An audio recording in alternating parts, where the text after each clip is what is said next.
दोस्तों, क्या है ये पाई, कहाँ से आया है ये पाई और इसके बारे में कौन सी ऐसी सच्चाई है जो आप लोगों से स्कूल टाइम से ही छुपाई गई है। क्या पाई 22/7 है, ये बात सच है या झूठ है, और पाई डे कब मनाया जाता है। तो आज इन सारे क्वेश्चंस को हम इस वीडियो में डिस्कस करने जा रहे हैं। तो नमस्कार साथियों, मैं तनुजा भारद्वाज आप सभी का हार्दिक अभिनंदन करती हूँ आपके अपने YouTube channel Shrikanth classes for maths में। तो वीडियो के सेशन की शुरुआत करने से पहले जो भी साथी नए जुड़े हैं वो चैनल को सब्सक्राइब कर लीजिए। तो चलिए देखते हैं पाई के बारे में, ऑल अबाउट पाई। सबसे पहले बात करें पाई की हिस्ट्री की कि ये पाई क्या है और कहाँ से आया है। तो देखिए, पाई जो है ये क्या है, ग्रीक लैंग्वेज जो है, ग्रीक भाषा, उसकी ग्रीक अल्फ़ाबेट का ये 16th लेटर है। कौन सा लेटर है ये? 16वां लेटर है ग्रीक अल्फ़ाबेट का। जिस तरह से इंग्लिश अल्फ़ाबेट के अंदर 16th लेटर पी होता है, उसी तरीके से ग्रीक अल्फ़ाबेट के अंदर जो 16th लेटर है वो क्या है? पाई है। ठीक है, अब ये पाई कैसे आया, तो इसके लिए इसकी हिस्ट्री जानते हैं। क्या है कि 300 BC पूर्व चलते हैं हम।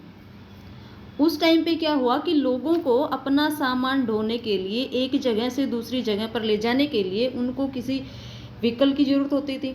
तो उन्होंने क्या किया कि एक पहिए की एक गाड़ी बनाई। अब क्या हुआ कि ये जो पहिया उन्होंने बनाया ये कुछ इस तरीके से बना कि ये बिल्कुल सर्कुलर ना बन के, और थोड़ा बहुत इसमें बिल्कुल सर्कुलर, एग्जैक्ट सर्कुलर ये मतलब नहीं बना।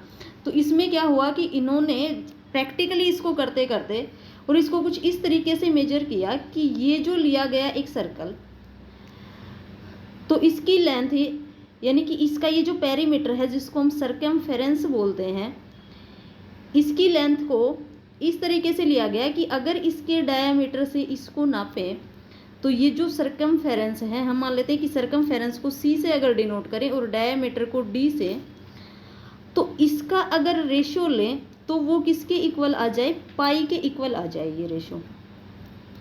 तो अब ये जो रेशियो है ये किसके इक्वल आना चाहिए? पाई के।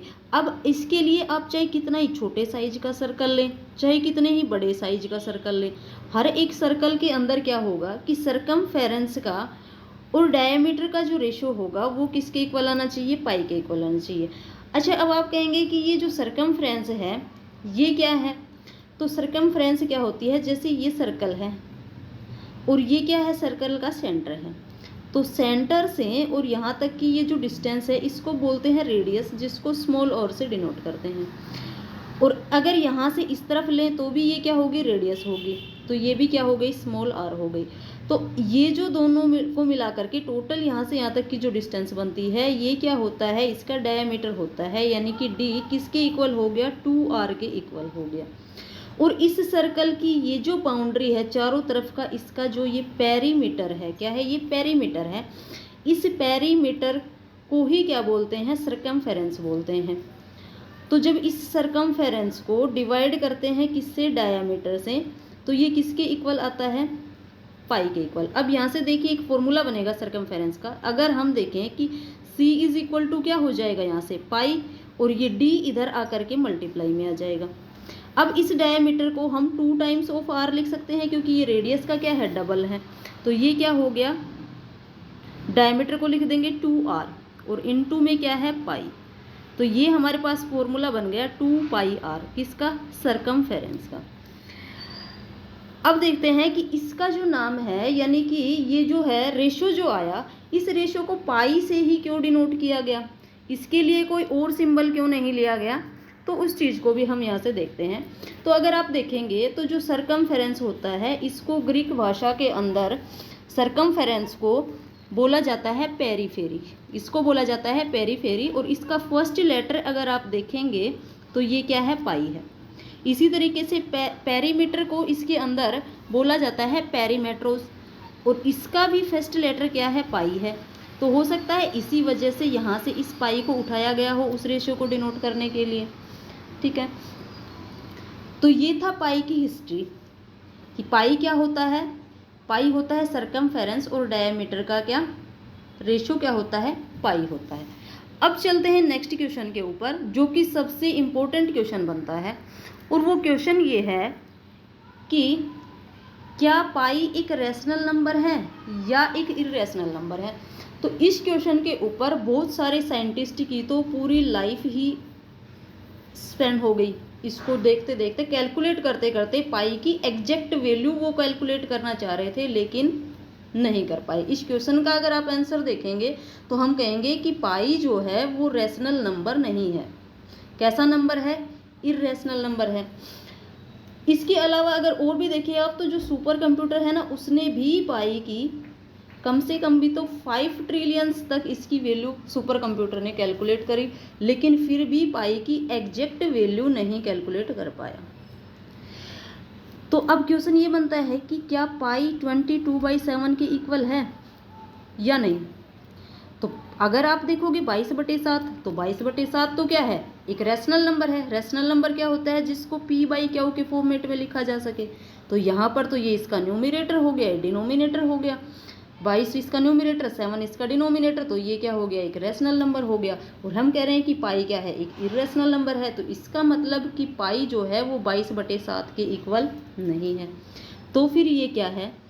ये क्या है? पाई 22/7 के इक्वल नहीं है, बट इसके अप्रोक्स है, इसके नियरली इक्वल है।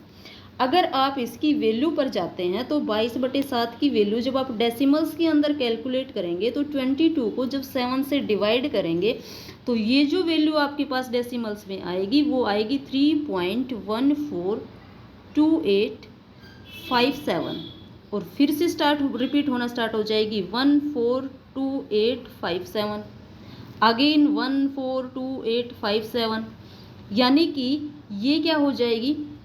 एक रिपीटिंग नंबर है। और रिपीटिंग नंबर और टर्मिनेटिंग नंबर दोनों को हम किस में कन्वर्ट कर सकते हैं?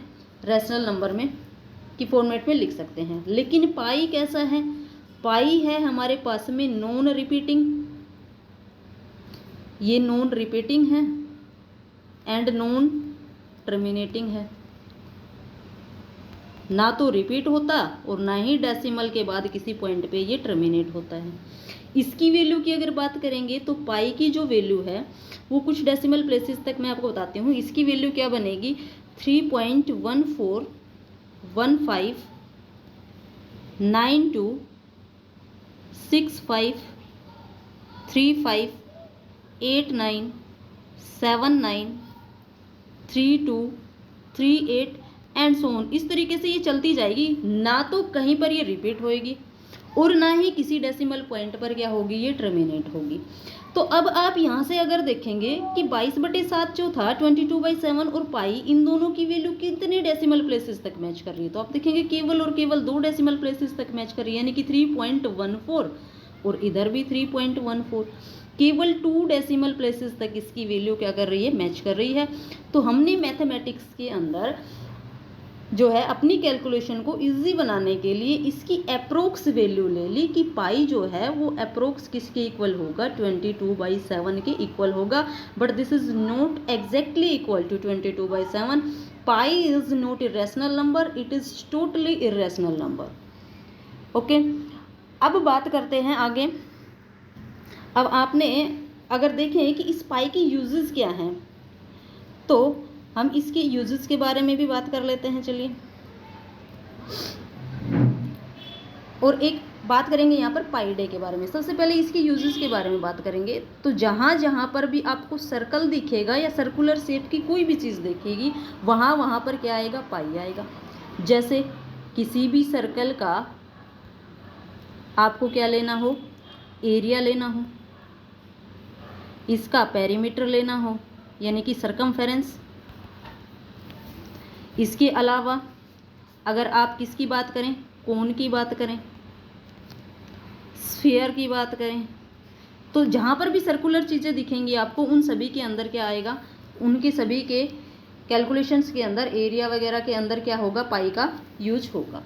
अब एक चीज़ और बताते हैं आपको कि पाई डे भी मनाया जाता है। क्या आपको पता है पाई डे कब मनाया जाता है? तो ये 14 मार्च को, 14 मार्च जो है उस दिन क्या मनाया जाता है? पाई डे मनाया जाता है। अब क्वेश्चन आता है कि 14 मार्च को ही पाई डे क्यों मनाया गया। तो देखिए इसकी वैल्यू पे चलते हैं। क्या आई थी पाई की वैल्यू 3.14, इसके अप्रोक्स थी। तो अब इसका ये जो पाई डे जो है ये भी यहीं से निकल के आया। 3 मतलब थर्ड मंथ, कौन सा हो गया मार्च, और 14 यानी कि 14, यानी कि मार्च की 14 तारीख को क्या बनाया जाता है, पाई डे मनाया जाता है। तो ये था ऑल अबाउट पाई। तो जितनी भी जानकारी थी मैंने पाई के बारे में आप लोगों के साथ में शेयर करी।